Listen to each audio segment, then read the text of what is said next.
She vanished from the airport. Weeks later, GPS led police to a barn. The last time anyone saw Elise Tanner was at Gate 12 of the Portland International Airport. She was 27, bright-eyed, and full of plans. Her flight was delayed, so she texted her sister Maya that she'd grab a coffee and call in a few. But the call never came. Instead, her phone went dark at exactly 3:17 p.m., not shut off, but simply gone from the grid. No ping, no location, as if she had evaporated mid-step. Security footage was useless. Elise was seen walking toward the restroom near Gate 14. She never came out. The footage simply skipped ahead, as if edited, cutting from her entering the corridor to the next passenger walking by. No sign of struggle.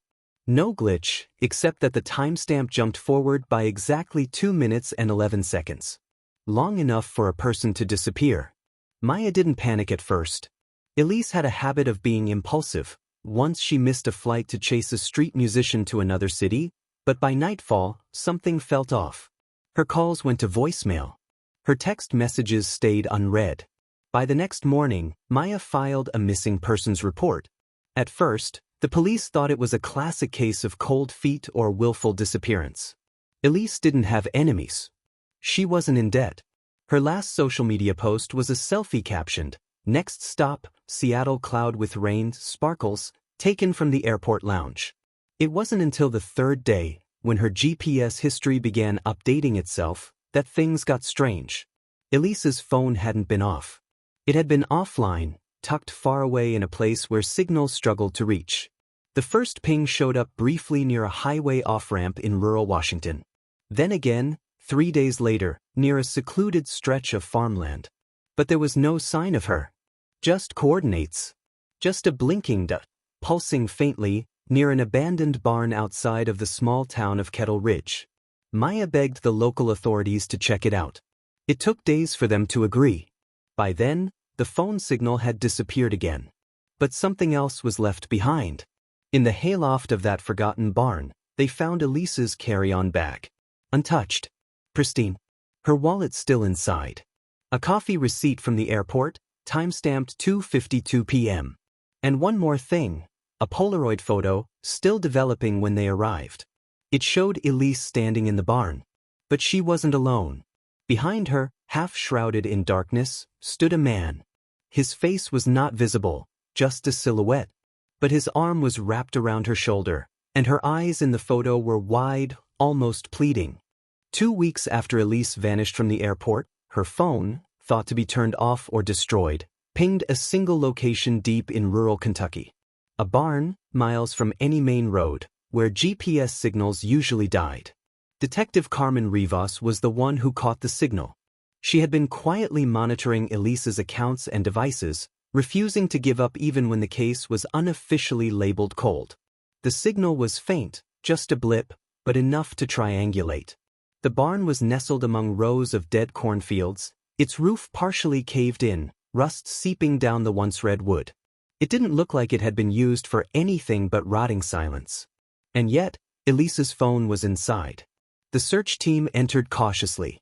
Dust hung in the air like fog, and birds scattered from the rafters.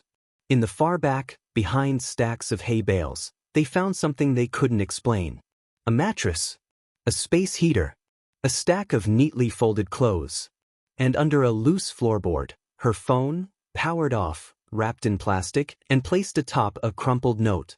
It read, "He never left." Carmen returned to Elise's apartment, combing through everything with new urgency.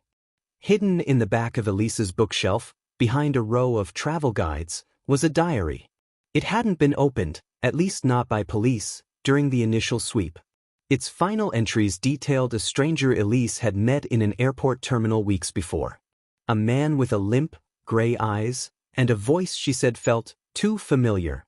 She wrote about déjà vu, about feeling like she'd met him in dreams as a child.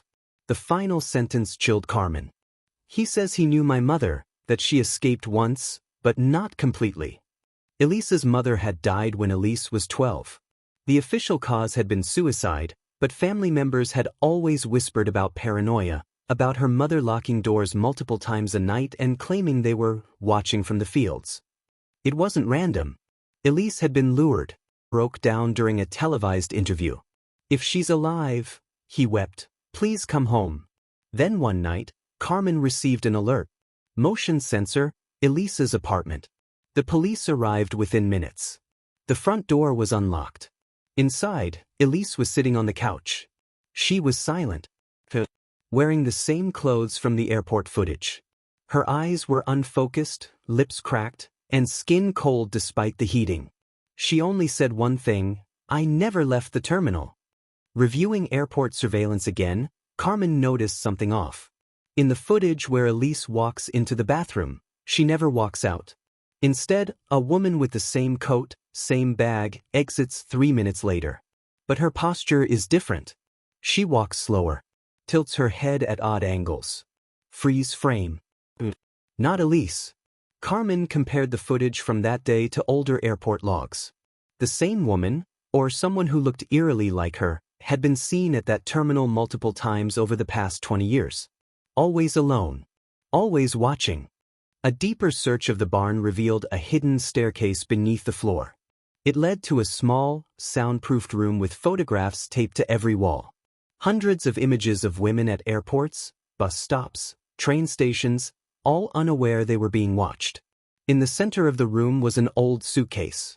Inside, children's drawings, dated decades apart. Each one featured the same thing: a tall man in a coat, his face missing. Written in a child's scrawl on one page: "Don't follow him. He makes you forget."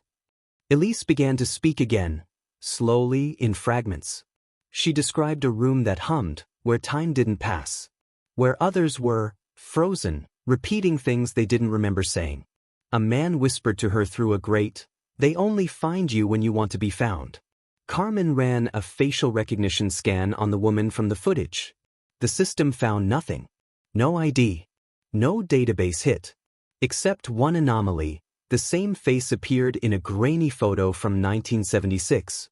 Same gray eyes. Same limp. Holding a girl who looked like Elise's mother. Elise's recovery was slow.